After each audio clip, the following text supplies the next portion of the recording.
Hi there, I'm Allison Kurak, owner of Stitched Real Estate Transaction Coordination Company, and welcome to our channel. If this is your first time watching, welcome, and we hope you will head to our channel to check out the rest of our great content. We have all kinds of transaction coordinator and real estate agent tips.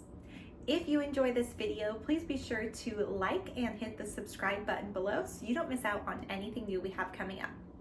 If you're looking for information on our TC services, or do you like to shop our TC shop for templates, courses, and more, all the links you'll need below are linked in the description. Any questions, leave us a comment during or at the end of the video. We will always get back to you, and I may even make a video to answer your question.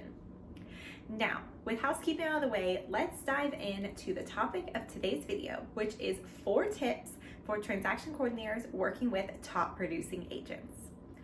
Now, you may think, is it really that different to work with a top producer versus a part-time agent or someone who just doesn't produce a ton? And just for reference, I'm counting top producers as people who are closing 50 plus deals a year.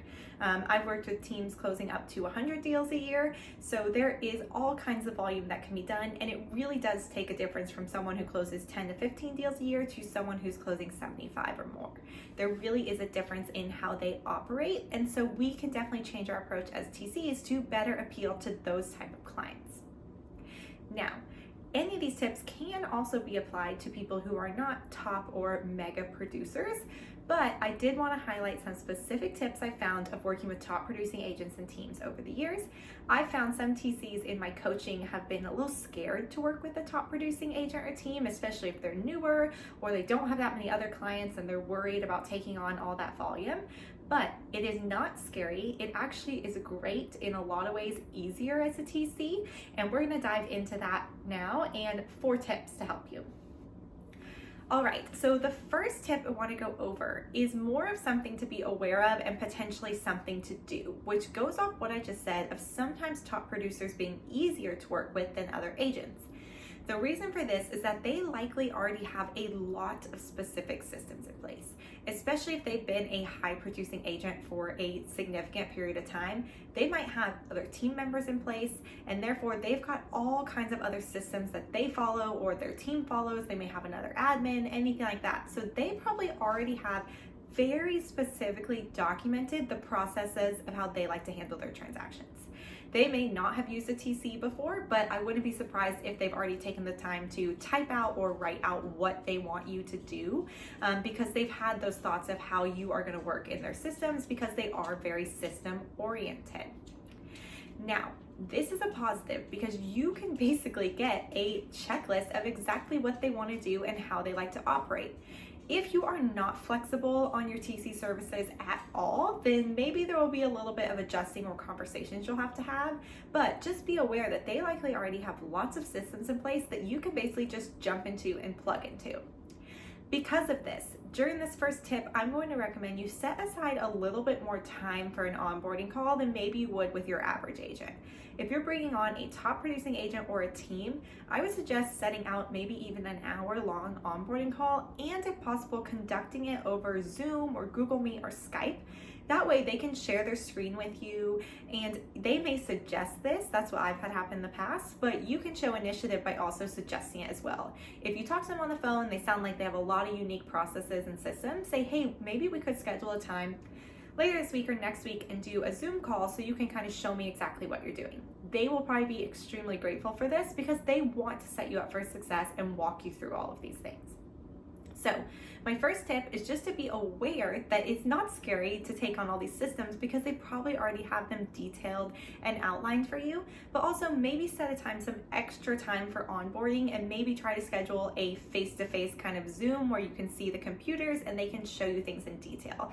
That will help avoid confusion and set you up for success from the start. All right, and tip number 2 is going to be to figure out their best form of communication and know that it's probably not email. So we've spoken a lot on our channel about how agents of any production level struggle with emails just because they get so many. There's marketing emails, there's things from their broker, there's emails from prospective clients, there's people trying to sell them lead generation or marketing services or things like that. There's generic marketing content they're getting. There's emails from their current clients. It is just such a heavy email based career where you have so many emails coming in, but you're not just sitting at the desk all day to handle them. They've got to be out and about on showings, working on listing presentations, and more. So it is hard for agents to manage email in general because of all those factors. So now magnify that times the level of a top producer. Think of how many emails they're probably getting a day. Now, maybe they set aside a couple times throughout the day to go through all their emails.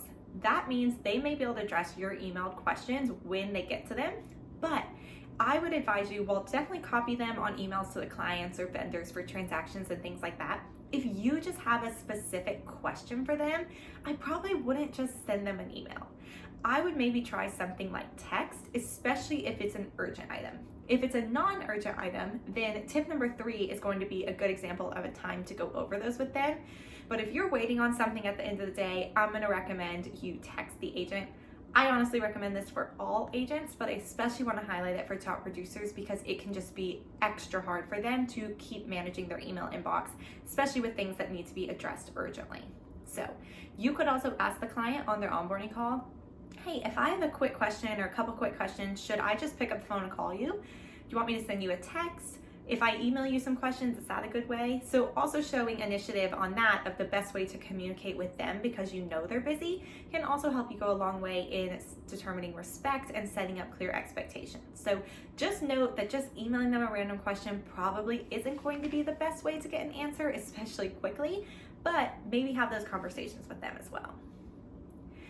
All right, and tip number 3 is going to be, I'm going to highly suggest, especially with top producing clients, that you set up a weekly call or potentially an email recap. Well, I see the appeal of an email recap because the agent could just come to that email and you've sent a list of all your transactions and anything outstanding or important updates you want them to know at their convenience. I do feel like sometimes it's best to get on the phone. So maybe you do a weekly email recap every week and then every other week you do a phone or Zoom call. This is just important because it allows you to run through all of your transactions and go through any outstanding items, especially non-urgent items. As I mentioned at the last point, they're probably not sitting around waiting for emails and text with miscellaneous or non-urgent transaction related questions. So having a set time, 15, 30 minutes, an hour each week or every other week to run through all the deals.